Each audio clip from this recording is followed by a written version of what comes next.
leading doctor said कि यार you have a cancer in your stomach and you may not survive. I said I will. बहुत सारे startup शुरू तो होते हैं लेकिन सस्टेन नहीं कर पाते. Business will fail. Business has to fail. Your best laid plans will fail in life. If you have a solid why you should start up, why should you do it? That only will keep you going when things go tough. तो कुमार वैश्वास कहते हैं कि चुनौती ईश्वर की सबसे खूबसूरत बेटी है, उसके हाथ में देता है जिसकी वक़्त है. अगर ज़िंदगी में चुनौती है तो समझ लीजिए आप चुन लिए गए हो, क्योंकि ऊपर वाले ने मान लिया कि आप बेटी का हाथ दे रहे हैं तो मान लिया कि तरक्की है. मेरी अपनी बेटिया से बातचीत थोड़ी कम हो गई तो मुझे लगा यार गैप आ रहा है, क्यों आ रहा है? तो मुझे लगा यार मैं अपनी बात करता हूँ. फिर मैंने देखा उसका क्या इंटरेस्ट है, वो F1 रेस देखती है. तो मैंने एक दूसरे को मैंने कहा ये हैमिल्टन कैसे हार गया और ये वर्स्टैपेन कैसे जीत गया. He said, Dad, do you look, I mean, do you watch F1? मैंने कहा yes I do. And we talked for about 90 minutes, जो हमने शायद नहीं. तो इन्फोसिस के अभी जो फाउंडर हैं उनका एक बयान आया था कि work life balance is bullshit, इसका कोई औचित्य नहीं है. तो आपको क्या लगता है कि वर्क लाइफ बैलेंस होना चाहिए या फिर काम ही करते रहो? मैं इससे बिल्कुल अलग राय आपको पेश करता हूँ.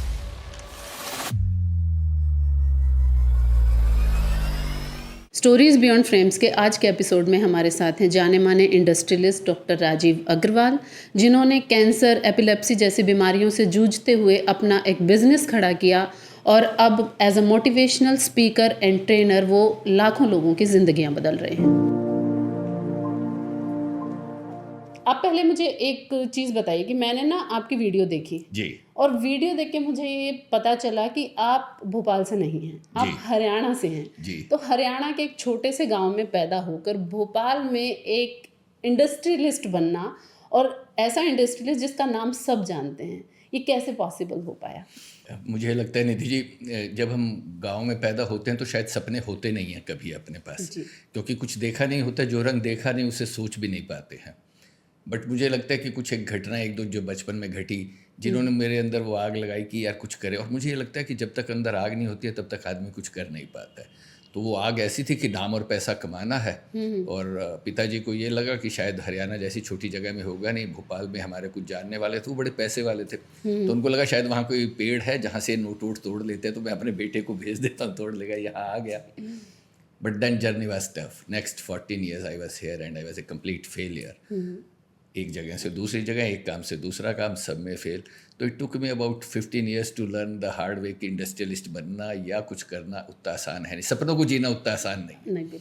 तो it was a journey which I think ऊपर वाले ने डिसाइड किया था कि ये सब करने की ज़रूरत है. वरना जिन हालातों से मैं निकला था उनमें सपने देखना भी शायद बेवकूफ़ी लगती किसी को. बट अब हो गया तो बहुत अच्छा लगता है कि कर ले, और दूसरों को भी बता पाता है कि आप भी कर सकते हैं. बिल्कुल सर. जैसे अभी अगर आप देखें कि हर गांव में, हर नुक्कड़ में इंटरनेट पहुंच गया है. इतनी ज़्यादा सुविधा है, इतनी ज़्यादा आपको पता चल गए हैं कि इतने ज़्यादा रास्ते खुल गए हैं यंगस्टर्स के लिए. आपको क्या लगता है कि अगर उस वक्त पे इंटरनेट होता और आपके पास पता होता आपको कि किस किस फील्ड में आप जा सकते हैं या आपकी क्या स्ट्रेंथ्स हैं, आप अपना एक फिगर आउट कर पाते, कोई भी एक टैलेंट, तो क्या आप इंडस्ट्रियलिस्ट होते या कुछ और बनना चाह रहे थे? नहीं, मैं कभी भी कुछ और नहीं बनना चाह रहा था. मुझे पता है कि मुझे इंडस्ट्रियलिस्ट ही बनना था. मैं आपको बताता हूँ कि मैंने इंजीनियरिंग की. जब मैंने इंजीनियरिंग की उस वक्त सबकी प्लेसमेंट हो जाती, 100% प्लेसमेंट होती थी.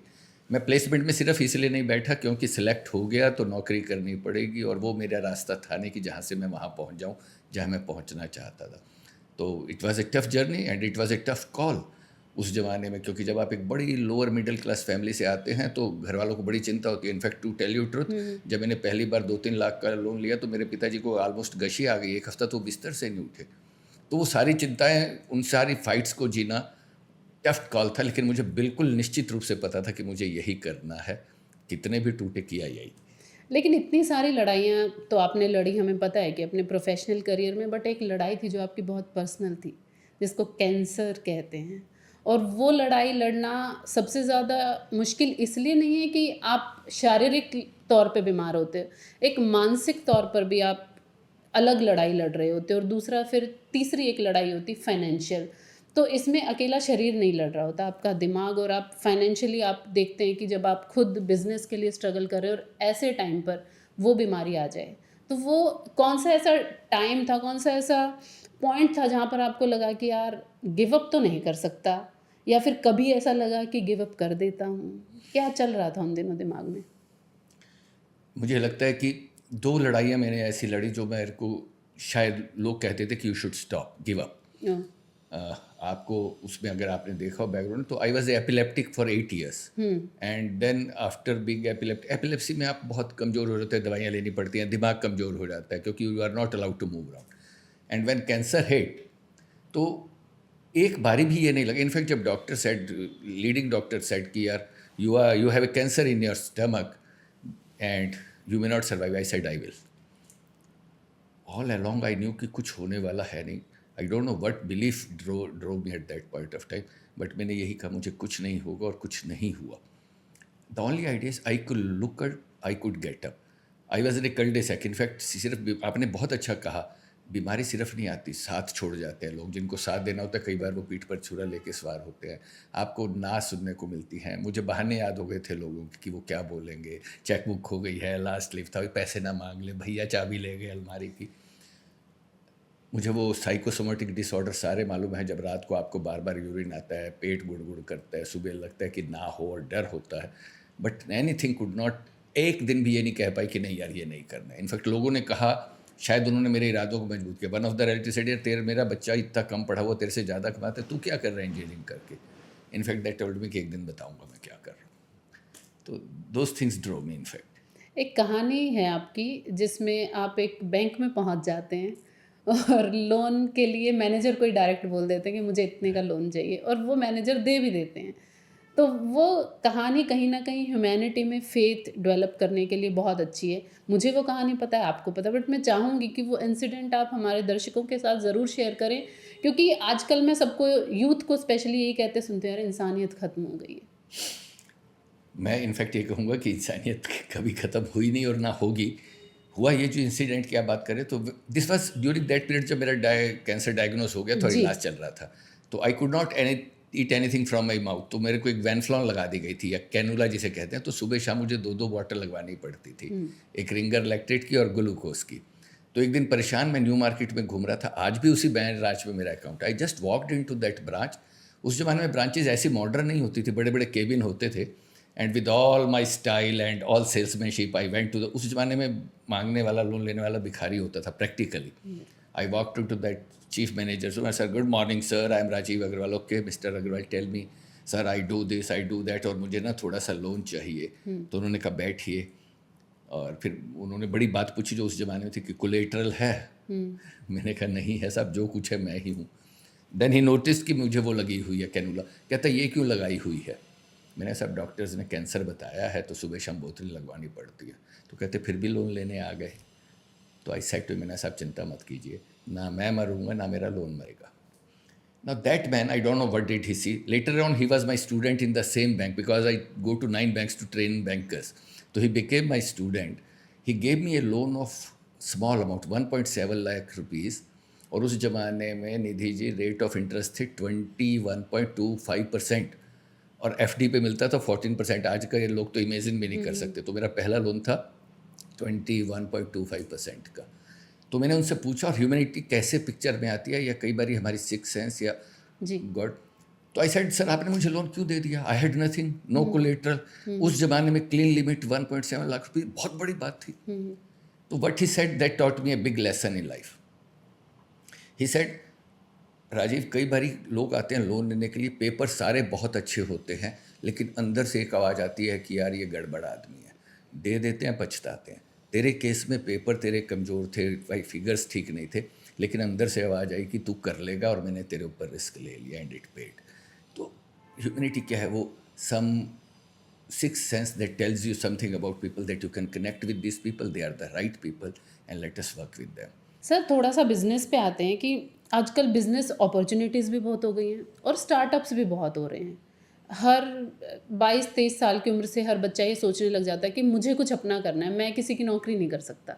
और देखा जाए तो रिसोर्सेज भी बहुत हैं, क्योंकि बैंक लोन और बहुत सारी चीज़ें हो भी गई हैं। सोशल मीडिया पे आप प्रमोशन भी इजीली कर सकते हैं फ्री ऑफ कॉस्ट। और उसके बावजूद भी बहुत सारे स्टार्टअप शुरू तो होते हैं लेकिन सस्टेन नहीं कर पाते। आपको क्या लगता है कि क्या रीज़न रहता है, और क्या होना चाहिए कि सस्टेनेबिलिटी जो है वो कर पाएँ? क्योंकि यूथ को ये जानने की बहुत ज़रूरत है। एक दूसरे की देखा देखी शुरू तो कर लेते हैं, बट जब सस्टेन नहीं कर पाते तो या तो डिप्रेशन में चले जाते हैं या फिर सुसाइड कर लेते हैं। परफेक्ट, इससे बेहतर सवाल आप पूछ नहीं सकती थी, टू टेल यू। शुक्रिया सर। निधि जी, है क्या एक जीवन में आप जो कुछ भी करते हैं उसका एक वाई है, and one should be able to answer why. Simon Sinek की किताब है, मैं चाहता हूँ सारा यूथ पढ़े, know your why, yes. Because your why will tell you what to do. मैं बिल्कुल एग्जांपल दे के कहता हूँ कि ये मैं यहाँ पर एक प्लैंक रख दूँ, वुडन प्लैंक जो 15 फीट लॉन्ग और 1 फीट चौड़ा, मैं कहूँ आपके ऊपर चलो तो कुछ लोग चल देंगे, और नहीं तो कहूँगा 1000 रुपये दो तो सारे लोग चल देंगे, 5000 दूंगा तो सब लोग चल सब देंगे। लोग, हाँ। लेकिन अगर मैं उस प्लैंक को 200 मीटर हाई बिल्डिंग के बीच में रख दूँ तो लाख रुपए देने से भी लोग कहते हैं सब नहीं चलेंगे। मैंने कहा मैं आपको मुफ्त में चला दूंगा, because I will strengthen your why. कि कैसे? मैंने कहा मैं आपको ये कहूँगा कि 100 मंजिल की इस बिल्डिंग पर आप खड़े हैं, ये पट्टिया बीच में लगा हुआ है, दूसरी बिल्डिंग में आपकी बिटिया है, वो बंद है और आग लगी हुई है, बचाने का सिर्फ यही रास्ता है, आप 10 बार जाएंगे, मेरे रोकने के बाद जाएंगे, मुफ्त में जाएंगे। Now, if you have a solid why you should start up? Why should you do it? That only will keep you going when things go tough. Business will fail. Business has to fail. Your best laid plans will fail in life. But the idea is कि वो why अगर strong होना तो वो रोज सुबह आपको उठा के ले जाएगा। तो my first lesson, my first teaching to all startup is, do you have a strong why? And your why will tell what to do. People don't buy your why. People buy your why. They don't buy what you do. So your why should be very powerful. That is one thing that they need to know. To be success, the second thing probably every youngster should know is sales. दुनिया में कुछ भी बनाया जा सकता है, कोई भी सर्विस क्रिएट की जा सकती है, सेलिंग इज द की। बेचेंगे किसको? यहाँ नहीं बनेगा, बाहर से ले आएंगे, यहाँ बनाने वाले में आइडिया इज बेचेंगे किसको? Selling is the second skill that you should know. And third, the most important thing is, can you give more than what you are getting? Now that is the key. मैं घर आ रहा था, मेरी धर्मपत्नी ने कहा सब केले लेते आइएगा। मेरे घर के रास्ते में एक फ्रूट वेंडर है, वेजिटेबल वेंडर है जी। मैं उसके यहाँ रुका, मैंने काका 1 दर्जन केले दे दीजिए। तो उसने कहा 40-42 रुपये थे केले दर्जन, उसने मुझे केले दिए, मैंने 40-42 रुपये जो बने वो दिए और गिना तो केले थे 13। तो मैंने कहा काका आपने मुझे 13 केले दे दिए। कहते बेटा मेरा तो 1 दर्जन 13 केले का ही है। What a lesson. My third lesson to all startup, when things are not going your way, जब बिजनेस नहीं आ रहा हो, स्ट्रेंथ ना आ रही हो, पैसा ना आ रहा हो, सेल्स ना आ रहा हो, पेमेंट्स ना आ रहे हो, रादर देन ये वरिंग कि मुझे मिलेगा कैसे, अपने आप से पूछे कि मैं इन हालातों में दे क्या सकता हूँ, then things will happen. So these 3 lessons should take care of their most important vitals. And finally and most importantly, a team. A team is the key. मैं एक वाक्य हमेशा बोलता हूँ, अपने सब सेशंस में बोलता हूँ, जिन लोगों के साथ आप जुड़े हुए हैं वो इम्पॉर्टेंट है। एक मक्खी अगर फल पर बैठ जाए तो उसके वजन का कोई कीमत नहीं है, लेकिन अगर वो सोने के गाड़ी में बैठ जाएगी तो 7000 की मक्खी हो जाएगी 1 ग्राम की। तो आप किन लोगों के साथ बैठते हैं वो आपकी कीमत तय करता है। एक अंग्रेजी का वाक्य जो हमेशा बोलता हूँ, if you look at circle of your friends, if you look at circle of your friends and if you don't get inspired, you don't have a circle, you have a cage. Agree. लोग अपने रिश्तों के केजेस में बंद हैं, वो उड़ने नहीं दे रहे। तो look carefully the kind of people you are spending time with, just for the sake of repetition. If you look at circle of your friends and if you don't get inspired, you don't have a circle, you have a cage. Sir जैसे इतने सारे अभी आपने बोला, बहुत सही बात कही है आपने। अभी ना अगर आप यंगस्टर्स को देखें, आप तो मोटिवेशनल स्पीकर भी हैं, तो आप लोगों से मिलते होंगे, आपको क्वेश्चन भी करते होंगे। इतना बड़ा सर्कल है दोस्तों का, इतने सारे लोग जुड़े हैं, सोशल मीडिया पे इतने सारे फॉलोअर्स हैं, बट हर इंसान अकेला है, डिप्रेस्ड है, या तो एंग्जाइटी है, या तो थेरेपी ले लो। Therapy is the new fashion, है ना? तो क्यों ज़रूरत पड़ रही है थेरेपीज़ की, और क्यों इतना अकेलापन है इतनी ज़्यादा भीड़ होने के बावजूद भी? आपने कहा ना फेसबुक पे 5000 फ्रेंड हैं और तकलीफ़ हो जाए तो 5 ढूंढे नहीं मिलेंगे। कनेक्ट। मैंने आपसे कहा आपको 5000 दोस्त नहीं चाहिए, एक दोस्त ढंग का जीवन में काफ़ी है। अब वो ये कौन से दोस्त हो? पहली बात तो ये है, मैं दोस्ती के 2-3 पैरामीटर कहता हूँ। पहला पैरामीटर तो है डेस्टिनेशन कंपेनियन। आपकी दोस्ती, आप बिजनेस करना चाहते हैं, एक अच्छे रिसर्चर से हो सकती है, लेकिन आपकी बातों में वो एनर्जी नहीं होगी, क्योंकि उसको रिसर्च में जाना है, आपको बिजनेस करना है। किसी ऐसे के साथ जुड़िए जिस आपके ड्रीम्स आप जैसे हों, तो वो डेस्टिनेशन का, तो आप क्या करेंगे, रात को सोते हुए भी भाई बात करेंगे, सुबह उठ के भी कहेंगे यार एक आइडिया आ रहा है दिमाग में, बिकॉज यू हैव सिनर्जी। तो पहली दोस्ती तो वैसी हो। दूसरा, ऐसे दोस्त हो, मैं एक वाक्य फिर कहता हूँ, जी। बहुत लोग नहीं चाहिए, what is important is who will stand with you in rain when they have a choice to stay dry. बिल्कुल। तो find out those friends, they are the people who should have in your life. जब भाग के सूखा रहने की वक्त हो, मौका हो, उस वक्त कौन आपके साथ तकलीफ़ों में खड़ा हुआ है, सी those people, keep that in the your life, nothing more. And finally the third parameter is positive people. मैं आपको निधि जी कहूँ कि साहब मैं तो बहुत तकलीफ में हूँ, पापा का काम ठीक नहीं है, तबीयत ठीक नहीं है, धंधा ठीक नहीं चल रहा, और ये और वो, और आप पलट के क्या कह दो मुझे, राजीव जी आपकी तो लगी बाट, आजकल तो काम खराब है। तो एक तो मैं दुखी हूँ, ऊपर से आप दोस्त ऐसा मिल गया। ऐसे दूसरी तरह के होना चाहिए। मैं आऊँ निधि जी आज बहुत तकलीफ है और ये परेशानी, वो कहें क्या करते हो राजीव जी, आपको देख के तो हम सीखते हैं, आपने जीवन में कितना बढ़ा है, come on you can do it. तो I hope youth is getting the idea किस तरह के दोस्त बनाने हैं, और दूसरा आइडिया किस तरह का दोस्त बनना है। बिल्कुल। तो दैट विल हेल्प। एक और भी सर, वर्किंग आवर्स, जैसे पहले मैं अपने हस्बैंड का ही एग्जांपल दूंगी। जब तक व्हाट्सएप नहीं था, जब तक नॉर्मल फ़ोन्स भी नहीं थे, जब तक आप 6 बजे आते थे घर पे और उसके बाद आप फ्री हो, आपके ऊपर कोई बर्डन नहीं है।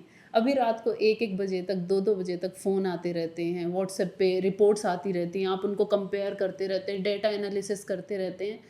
तो इन्फोसिस के अभी जो फाउंडर हैं उनका एक बयान आया था कि work life balance is bullshit, इसका कोई औचित्य नहीं है। मतलब आप काम करो गधे की तरह, कोई दिक्कत नहीं है। आपको अगर करना है तो मतलब काम करते ही रहना चाहिए। ये एक एस्केप है वर्क लाइफ बैलेंस। ज़िंदगी तो वैसे भी चल ही रही है। तो आपको क्या लगता है कि वर्क लाइफ बैलेंस होना चाहिए या फिर काम ही करते रहो? मैं इससे बिल्कुल अलग राय आपको पेश करता हूँ। जी। Work life balance is a misnomer. Work है इसलिए नहीं आपके पास लाइफ है। It is not work life balance, it is life work balance. Since you have a life, that is why you have to work, not the other way round. You are not born to work, right? So corona ने भी सिखाया life come first, work come second, but work is a important part of your life. मैं सिर्फ लोगों को ये कहता हूँ कि आप सब लोग, बच्चे आजकल के बहुत समझदार हैं, आप बहुत जानते हैं, आपके हस्बैंड बहुत समझते हैं, सारे लोग समझते हैं। मैं कहता हूँ थोड़ा टाइम मैनेजमेंट सीखिए वर्क लाइफ बैलेंस के। वर्क सबको पता है। मैं सेशंस में अक्सर लोगों, मैंने कहा you all know work, yes sir we know, what is life. फिर वो सिर खुजाने लगते हैं, यार ये लाइफ क्या होता है, फिर कुछ जवाब आते हैं। तो मैं सिर्फ एक काम कहता हूँ, मैंने कहा लाइफ जो भी आपके लिए उसके समय निकालिए, वो लाइफ जो भी है आपकी।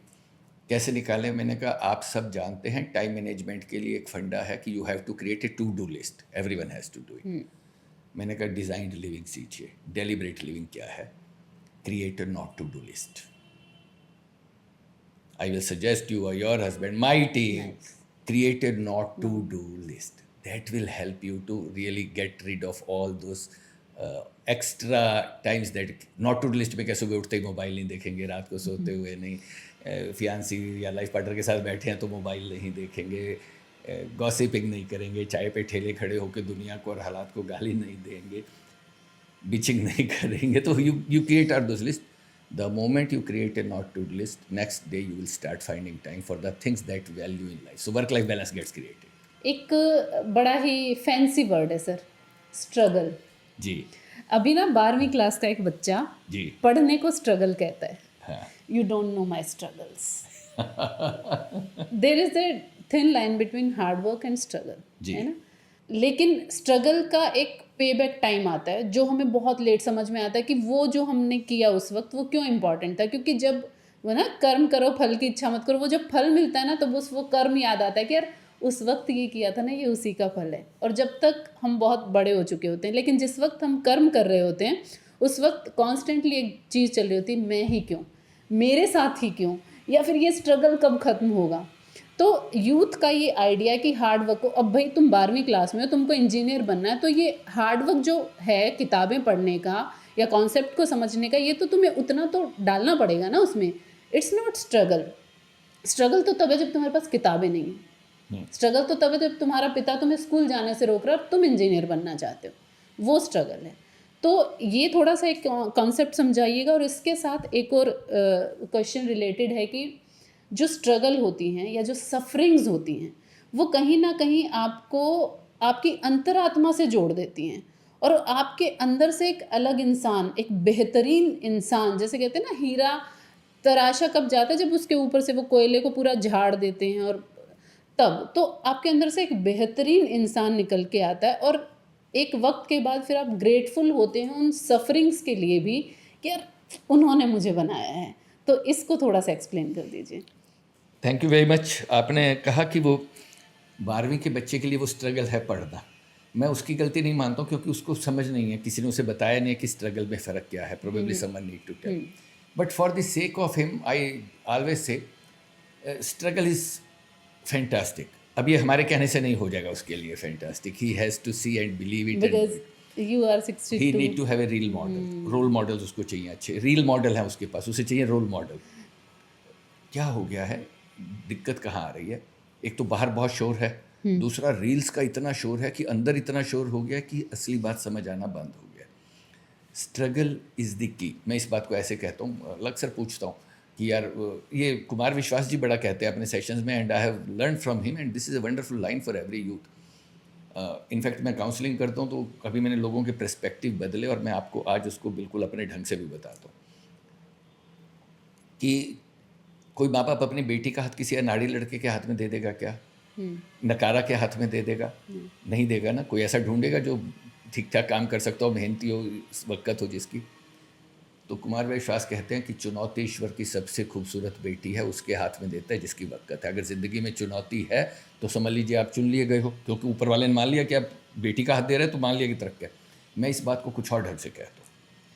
लोग मुझे आके कहते सर परेशानी आ गई, स्ट्रगल आ गया, लाइफ में ही आ गया। मैंने कहा नहीं गया। You have been chosen, this could have gone to thousands other, you have been selected. आपको मौका दे दिया गया है कुछ बनने का। You struggle is a part of growing up. आपने अभी बड़ी अच्छी लाइन कही, वो एक आजकल नेट पे खूब लाइनें घूमती है कि लोहा जितना तपता है उतनी ही ताकत भरता है, सोने को जितनी आग लगे उतना प्रखर नहीं करता, हीरे पर जितनी धार लगे वो उतना खूब। So that is it. तो मैं हमेशा कहता हूँ पर्सपेक्टिव कैसे बदले। परेशानी आई नहीं है, आपको चुना गया है। You have been selected and something good is going to be made out of it. Someone has to tell him that this is the part of growth. हम सब कहानियाँ जानते हैं, वो लार्वा का स्ट्रगल, वो तितली का struggle. So anything that doesn't kill you make you stronger. ये भी बड़ी घिसा हुआ क्लीशे है, but then this is worth it. तो उनको बताइए कि ये चुना गया है आपको, और अगर आपकी ज़िंदगी में स्ट्रगल है तो congratulate. Any time someone says sir I am struggling, मैं कहता कांग्रेचुलेट यार, यू हैव बीन सिलेक्टेड। अब तेरे काम बन गया, अब तो कुछ बन जाएगा। अभी नहीं बनेगा, कुछ समय में बन जाएगा। सिंपल स्ट्रेट ऑफ बांस वाली कहानी। 10 साल पानी देते रहिए, कुछ नहीं निकलता, फिर अगले 3 साल में आसमान छू दे रहे, तो वैसा ही होगा तेरे साथ। सर जैसे एज ए इंडस्ट्रियलिस्ट मैं आपसे पूछ रही हूँ, एआई, ऑटोमेशन, इन्होंने ना मैन पावर को काफ़ी रिड्यूस कर दिया है इंडस्ट्रीज़ में, और जनसंख्या हमारे देश की डबल बढ़ रही है। तो क्या चैलेंजेस आते हैं, मतलब आगे आपको क्या लगता है, आपकी सिर्फ इंडस्ट्री में नहीं, एज अ कंट्री हम वेयर वी आर हेडिंग, मतलब क्या हम इनका सोल्यूशन निकालेंगे, क्या रिजल्ट निकलने वाला है एआई का या ऑटोमेशन का, या क्या इम्पैक्ट पड़ने वाला है सोसाइटी पे? ओके, देखिए नो डाउट एआई काम तेज कर पा रहा है और ज़्यादा कर पा रहा है एक ह्यूमन बींग के मुकाबले, लेकिन एआई को चलाने के लिए भी ह्यूमन बींग चाहिए। मैं एक एग्जांपल दे के बताता हूँ आपको। हमारे आपके घर में अभी कोई चीज़ ख़राब हो जाती है तो आप क्या करते हैं, सड़क के किनारे किसी को बुलाते हैं, वो चूल्हा ठीक कर देता है, वेल्डिंग कर देता है, दरवाज़ा टूट गया रिपेयर कर देता है। फैसिलिटी सब जगह अवेलेबल है, हम भी यही करते हैं इंडस्ट्री में। अब क्या आ गए हैं, अब बॉट्स आ गए हैं। लेकिन अब रोबोट्स आ गए हैं, पेंटिंग शॉप है, रोबोट लगे हुए हैं। अगर वो ख़राब हो जाएगा तो someone has to come from Mumbai, 5 दिन वो खड़ा रहेगा, फिर स्पेयर पार्ट नहीं मिलेगा। मुझे लगता है कि ये टाइम आ गया है जहां हम बजाय सिस्टम से लड़ने के इस इकोसिस्टम को डेवलप करें। जो आज का यूथ है वो इस बात का फ़ायदा उठाए कि मैं ये देखूं कि अब इसमें मेरे लिए क्या नई अपॉर्चुनिटी है। क्या मैं एक ऐसी वर्कशॉप स्टार्ट कर सकता हूँ जहाँ लोग अपने रोबोट को ले आएँ और ठीक करवा के ले जाएँ, जैसे भी गैस का चूल्हा या वॉशिंग मशीन करवा लेते हैं, क्योंकि आने वाली चीज़ है। क्या मैं एआई में कोई ऐसी इंफ्रास्ट्रक्चर या इकोसिस्टम क्रिएट कर सकता हूँ जहाँ लोगों को सोल्यूशन दे पाऊँ? तो मुझे लगता है भागने की बजाय बदलते वक्त के साथ बदलिए। देखिए वक्त के साथ नहीं बदलेंगे तो वक्त आपको बदलेगा, और जब वक्त बदलेगा तो बहुत तकलीफ़ देगा। तो मैं कहता हूँ वक्त के साथ बदलिए और इस बात को फ़ायदा उठाया जाए। जैसे दुकानदार मुझे मिले, अभी कल ही एक मुझे मिले, कहते सर ये ऑनलाइन मार्केटिंग में सारी हमारे धंधे की ऐसी तैसी कर दी। मैंने कहा इसको गाली देने से कुछ होगा नहीं। You change your way of doing business, ये तो रियलिटी है। तो मैं आपसे भी ये कह रहा हूँ और बच्चों को भी ये मैसेज दे रहा हूँ, एआई आ गया है, ये रियलिटी है, मशीन लर्निंग आ गई है, रोबोट्स आ गए हैं। अब जो आप अपना जीवन सोच रहे हो या जो फ्यूचर सोच रहे हो, वो इसी इकोसिस्टम में क्या मैं कर सकता हूँ, क्या कंट्रीब्यूट कर सकता हूँ, क्या नया कर सकता हूँ, वो जोड़िए और आइए, खोलिए, बहुत सारे रास्ते खुलेंगे। रही पॉपुलेशन की बात, हिंदुस्तानियों को सीखना पड़ेगा कि थोड़ा हाथ खींचे इस मामले में।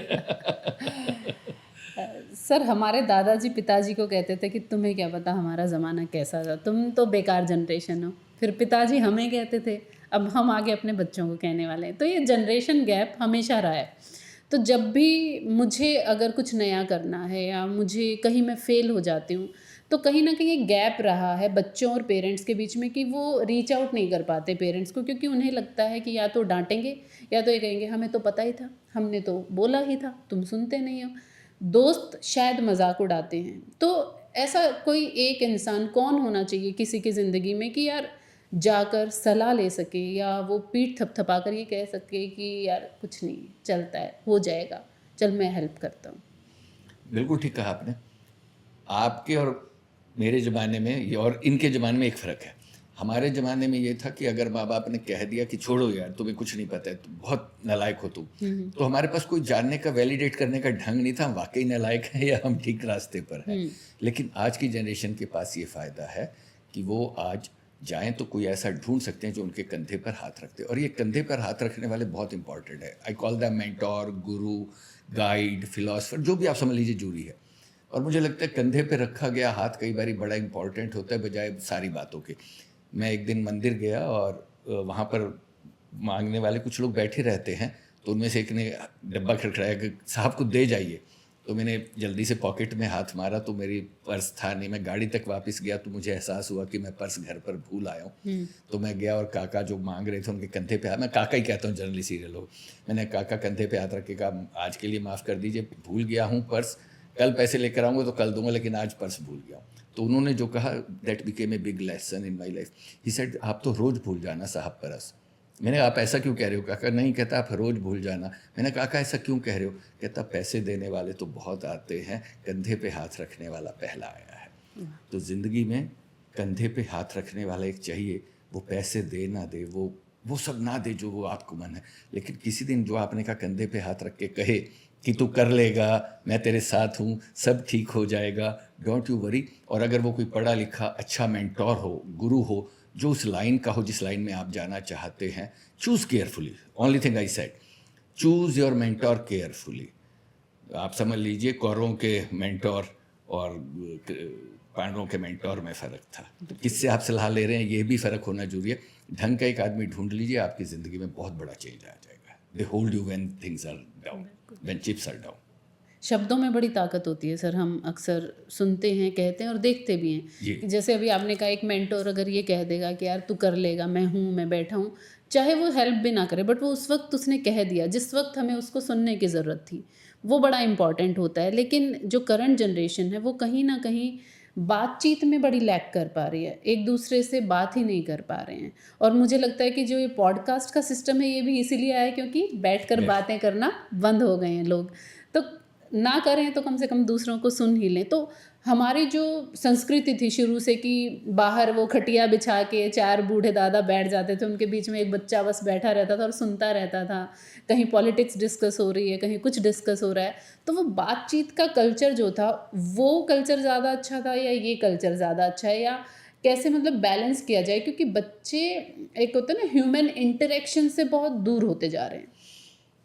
तो आप ये पूछना चाह रही हैं कि ह्यूमन इंटरेक्शन का कैसे बढ़ाया जाए, कैसे हमेशा इसको इंटैक्ट रखा जाए, अपनी रखा जाए? संस्कृति का हिस्सा रखा जाए इसको। देखिए, मैं आपको बेसिक बताऊँ, एजुकेशन सिस्टम जो आजकल चल गया एनईपी के ज़माने में, वैदिक लर्निंग सिस्टम, अगर आप ध्यान दें तो पहले हमारी सारी लर्निंग श्रुत थी, सुन के ही होती थी। फिर आ गई किताबें, तो सुनना बंद हो गया, पढ़ना शुरू हो गया, फिर किताबें भी गायब हो गई, अब नेट आ गया तो वो थोड़ा बहुत पढ़ने का वो भी गया।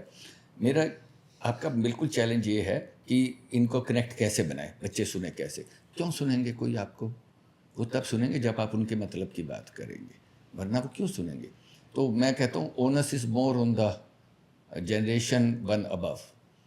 They should talk in terms of their next generation.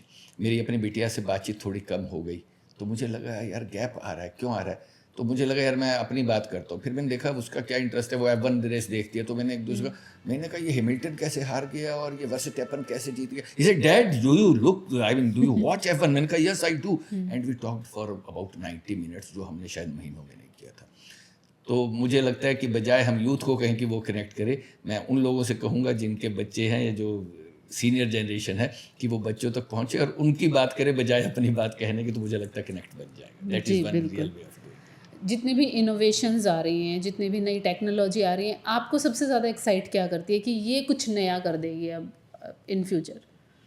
सब टेक्नोलॉजीज का एक बेसिस आपको बता देता हूँ। दुनिया में कोई बिजनेस आप कर रहे हैं, कोई आइडिया लेकर आए हैं, कोई ऑनलाइन आइडिया लेकर आए हैं, कोई मैन्युफैक्चरिंग है, उसके 6 पैरामीटर हैं। सिर्फ एक पैरामीटर सबसे इंपॉर्टेंट है और बाकी 3 पैरामीटर ये तय करते हैं कि आप कितने सक्सेस होंगे। पहला पैरामीटर है हर वो काम सक्सेसफुल होगा जो किसी के पैसे बचाए, जो किसी को कम समय में काम करने में मदद करे, कम मेहनत में काम करने में मदद करे, उसका स्टेटस बढ़ाए, उसकी पर्सनल ग्रोथ हो और या फिर उसकी सिक्योरिटी बढ़ती हो। अगर इन 6 पैरामीटर पे कोई भी मुझे वो दिखाई देता है, 6 में से 2-3 पे अगर वो लागू हो रहा है आइडिया, तो मैं कहता हूँ बेटा निकल ले, तेरा तो काम बनने वाला है। आई रिपीट, किसी के पैसे बचे, कम मेहनत में काम हो, कम टाइम में काम हो, कम पैसे में काम हो, उसका स्टेटस बढ़ता हो, उसकी सिक्योरिटी बढ़ती हो या उसकी पर्सनल ग्रोथ होती हो। ये पॉडकास्ट, ये जोमेटो, जितने भी आप देखते हैं स्टार्टअप, ये सारे वो हैं जो लोगों की ज़िंदगी आसान कर रहे हैं। तो मैं सिर्फ एक बात कहता हूँ, क्या आर यू एडिंग, कोई 13वां केला कहाँ है आपके बिजनेस का? शो मी द 13th बनाना, और then that is the key to your business. इस बिजनेस में मैं ऐसा क्या दे रहा हूँ जो दूसरों की जिंदगी। कॉस्मेटिक्स क्यों बिकते हैं? स्टेटस बढ़ता है। पॉडकास्ट क्यों बिकते हैं? पर्सनल ग्रोथ होती है। सिक्योरिटी कैमराज, ये वो AI का ज़माना क्यों है? क्योंकि सिक्योरिटी बढ़ती है। सिंपल। तो मेरा सब बच्चों से ये कहना, प्लीज़ चेक दिस पैरामीटर्स, और अगर आपका आइडिया इन पैरामीटर्स में किसी 1-2 पर खरा उतर रहा है तो लग जाइए, सोचिए। That's it. एक सर, मैं आपके माध्यम से, मेरा खुद का मैसेज है ये, लेकिन आप इसमें ऐड ऑन कीजिएगा। मैंने अपने एक्सपीरियंस से सीखा है, your physical health is directly proportional to your mental health. लोग थेरेपी पे तो चले जाते हैं, मेंटल हेल्थ की बातें तो करते हैं, बट अपनी फिजिकल हेल्थ को बिल्कुल नेग्लेक्ट कर देते हैं। स्लीप स्केड्यूल, हर चीज़। और कोविड के बाद से तो ऐसा हो गया कि अगर मैं किसी को ये कह दूँ ना कि मैं 10 बजे सो जाती हूँ, 10 बजे कोई सोने का टाइम होता है? सुबह सो रहे हैं, मतलब सुबह 10 बजे सोते या 10 बजे उठते हैं, सॉरी 3 बजे सो के 10 बजे उठते हैं और फिर रात को फिर 3 बजे तक जागते हैं। तो उनको लगता है कि हम बेस्ट हैं, तुम 10 बजे सोने वाले बेवकूफ़ हो। एक्सरसाइज और ये तो बहुत ही सेकेंडरी है उनके लिए। तो आप इसको थोड़ा सा इलेबोरेट करके एक मैसेज दे दीजिए मेरी तरफ से। मैं सिर्फ ये कहूँगा, मुझे आपके सोने उठने से उतनी दिक्कत नहीं है जितनी दिक्कत इस बात से है कि शायद आप अपना ख्याल नहीं रख पाएंगे। मैं इसलिए कह रहा हूँ, मैं हमेशा एक एग्जाम्पल, मैंने अभी एक बच्चे से पूछा, मैंने बेटा तेरे पैर पर बड़ा सा पत्थर गिर जाए तो क्या हो जाएगा? सूज जाएगा कि साहब बहुत सूज जाएगा। फिर घर जाओगे तो मम्मी क्या कि सामने देख के चला कर, किधर देख के चलता है, इतनी चोटें खाता है। फिर क्या बोलेगी? तू पलंग पे बैठ जा, वहीं खाना दे दूंगी, यही होगा ना? कहता जी सर बिल्कुल यही होगा। मैंने कहा फिर आएंगी निधि जी, बड़ी बातें करेंगी, नमक वाले पानी में डाल लो, तकिया रख लो, मैं भी आऊँगा, एक्सरे करा लो, और लोग भी आएंगे, बड़ी अच्छी अच्छी बातें करेंगे। लेकिन झेलना किसको है? खुद को। तो सर मुझे झेलना। तो मैंने कहा जब आप अपनी हेल्थ का ख्याल करते हो तो आप किसी के ऊपर एहसान नहीं करते, you really take yourself. समझ लीजिए, सगा बाप, बेटा, भाई भी अगर बिस्तर में पड़ा रहे और उसकी सेवा करनी पड़े तो वो भी थोड़े दिन में बोझ हो जाता है। तो मैं कहता हूँ बच्चों को समझाने सिर्फ यही ढंग है कि अगर आप एक डिग्निफाइड लाइफ जीना चाहते हो, मुझे आपके किसी शेड्यूल से कोई चिंता नहीं है, but take good care of your health, both physical as well as mental. दिमाग भी खराब हो घर में एक का तो सारा परिवार हिल जाता है उस वजह से। तो just take good care of your health. आज समझ नहीं आएगा, बहुत देर में समझ आएगा, but by that time it will be too late. कोई लंबा काम मत करो, प्लीज़ सिर्फ इतना कर लो कि जो काम फिजिकली पैदल हो सकता हो, चल लो, वॉक कर लो, इतना तो कर सकते हो, जस्ट डू दैट। मैं तो कई मुझे कहते हैं सर मैं वॉक कर रहा हूँ, कुछ हो नहीं रहा है। मैंने कहा जो तू वॉक कर रहा है ना, वो वॉक नहीं कर रहा है, तू टल्ले खा रहा है, इधर उधर चलते। और शर्मा जी क्या हाल है, गुप्ता जी क्या, और दीपक क्या हाल है, मैडम क्या हाल है। मैंने कहा वॉक ऐसी हो, 10 मिनट चलने के बाद आपको ऐसा हो जाए हल्का, बस मैंने इतना कर लो, इससे ज़्यादा मत करो, you will be happy and healthy. और सबसे अच्छी बात तो यह कि तुम 25 मिनट दौड़ो, मतलब किसी लड़की के पीछे नहीं, just for your self and things will be right. तो पुरानी कहावत है कि बहुत लोगों को कहा गया, वो उनको पता होगा, your body is your temple and जैसे आप अपने घर के मंदिर का ख्याल रखते हैं, इसका ख्याल रखिए। एक ही मिली है, स्पेयर पार्ट मिलते नहीं हैं, रिपेयर होने के बाद भी वो पहले जैसी नहीं रहती है। Please take care of this temple. Thank you sir. और आज के एपिसोड का लास्ट क्वेश्चन, जो कि सबसे इम्पोर्टेंट क्वेश्चन है। You are 62 years, 63 now. 63 now, okay, my bad. इतना सब कुछ आपने, जो आपकी जर्नी रही, हमने ऑलमोस्ट सारी कवर की। इन इतने 63 साल में जो ऐसी 5 चीज़ें या 5-6 चीज़ें जो आपको लगता हो कि आपने ये निचोड़ निकाल लिया लाइफ का कि क्या होता है, और वो आप यूथ को बताना चाहते हो, चाहे उसमें फिर आपके पर्सनल एक्सपीरियंस से हो या फिर जो आपको दूसरों से सीखने को मिला हो। Alright, my first lesson is count your blessings irrespective of where you are. एक कहानी सुनाता हूँ मैं अक्सर, हज़रत मूसा साहब की। उनकी डायरेक्ट ऊपर वाले से बात होती थी, जी। ध्यान नहीं लगाना पड़ता, ऐसी बात करते, क्या चल रहा है, ऊपर वाला कहता हम बोल भाई क्या सवाल है।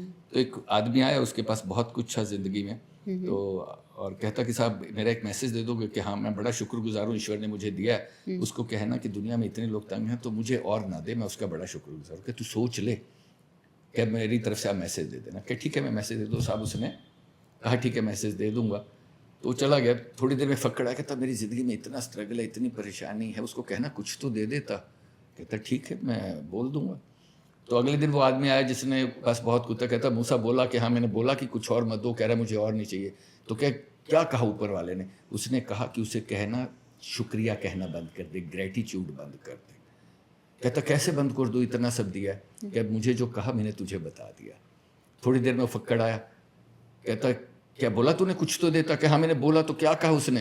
कहता उसने कहा कि उसे कहना जो कुछ भी तेरे पास है आज उसके लिए ग्रेटिट्यूड दे दे। कुछ दिया ही नहीं है, चादर नहीं दी है, फलाना नहीं दिया है, पैंट नहीं दिया है, कुछ भी नहीं है, भीग जाता हूँ।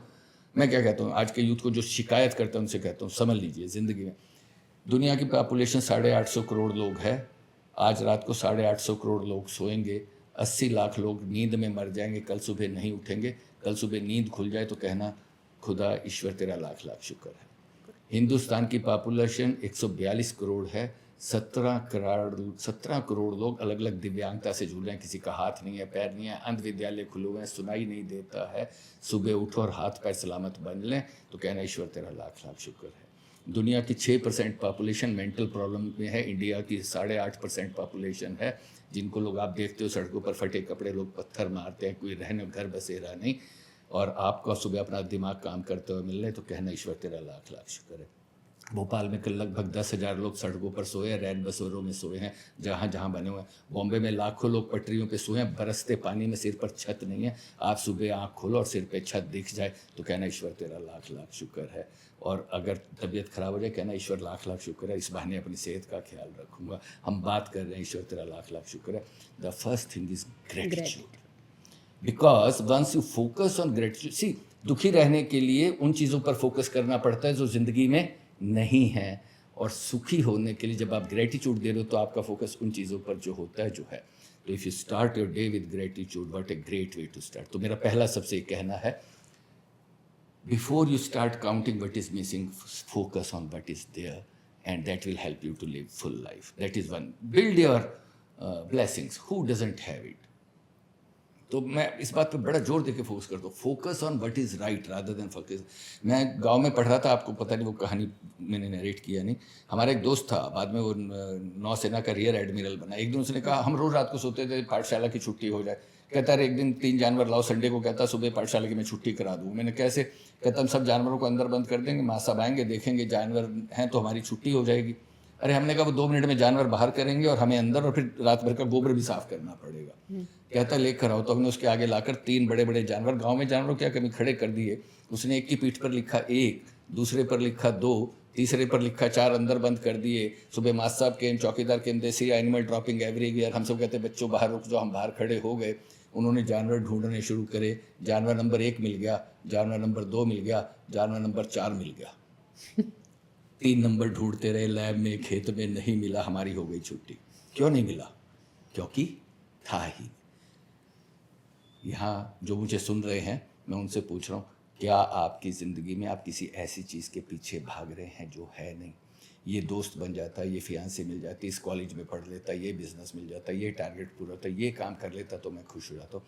I promise all the boys and girls who are listening to me, everything that is missing in your life, there are 3 blessings that he has given you. For every weakness he has given you 3 strengths. But focus पूरा कहाँ है, जो है नहीं. तो 70% youth उस लोगों से दुखी है जो चीज़ है नहीं. तो please focus on something that are present. That is my first lesson. थोड़ा एलोबरेट कर दिया मैंने, please edit if need be, but then this is it. Focus on your blessings, that will help you to build when things go rough, when nights are sleepless. So focus on your what is going right. मेरा दूसरा, जो मैं आपसे पहले कह चुका हूँ, create a not to do list. Everyone has to do a create a not. तीसरा, no zero day. There should not be a day in your life when you don't learn something. Buscaglia साहब की एक कहानी पढ़ी मैंने, जब उन्होंने 70 साल में लिखी, and that I implemented in my life 23 years ago.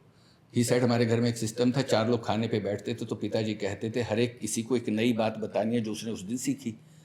और किसी दिन कोई कहता था, डैड आज कुछ नहीं सीखा, तो he will say, food will stay on the table, go to room, learn something new, come and share, then you get the food.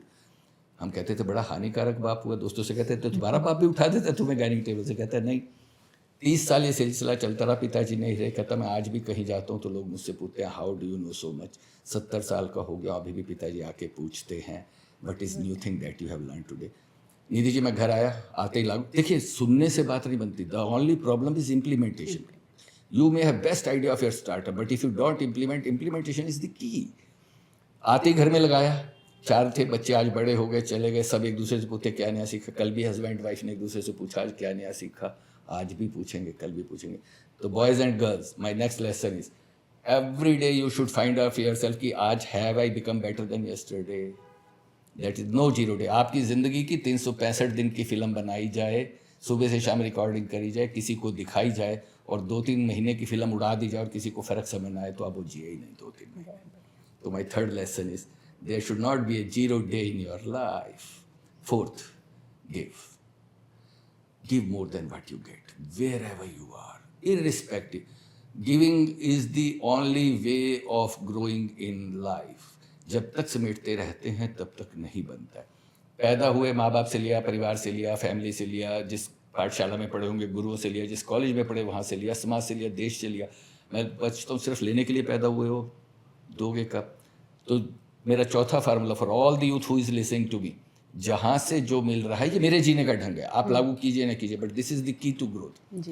जहाँ से जो मिल रहा है वहाँ उससे ज़्यादा देना है. जो माँ बाप ने दिया उससे ज़्यादा उनको दूंगा, जो परिवार ने दिया उससे ज़्यादा परिवार के लिए करूँगा, जो जीवन साथी कर रहा है उससे ज़्यादा उसके लिए करूँगा, जो पाठशाला ने दिया उससे ज़्यादा पाठशाला ने, जो कॉलेज ने दिया कॉलेज को दूंगा, जो इस समाज ने दिया उससे ज़्यादा समाज को दूंगा, जो ये देश दे रहा उससे ज़्यादा दूंगा. If you have that kind of thought process, I guarantee you कि आपको सक्सेसफुल होने से कोई रोकने वाला पैदा नहीं होगा. तो my fourth lesson is develop that attitude of giving more than what you get from wherever you are getting. That is one. And finally, get a good mentor. A priceless mentor. A right mentor is a priceless addition. जो आपका हाथ hold कर सके, जिस दिन chips down हो वो आपको टेका लगा सके, जो अब अंधेरा दिख रहा हो तो वो आपको लाइट दिखा पाए. ऐसा एक मेंटोर जीवन में रखिए. These 5 things will take good care of your entire future, I promise. Thank you very much for asking this. Thank you so much sir, हमारे साथ बने रहने के लिए, और इतने अच्छी लर्निंग आज हमने और हमारी टीम ने आपसे ली है. और आई एम श्योर कि जितने यूथ इस वीडियो को देखेंगे वो भी इससे बहुत कुछ सीखेंगे. और आप हम सभी के मेंटोर आज ही से बन गए हैं, क्योंकि कुछ चीज़ें ऐसी थी जो मैं समझ नहीं आ रहा था कि इस पर रेसिप्रोकेट कैसे करूँ. मैं उसको सोचने में ही लग गई. आपकी अगली बात भी शायद मैंने नहीं सुनी. So once again thank you so much. Thank you, Nidhi. Thank you and all the best to everyone. Thank you, sir. Listening to me.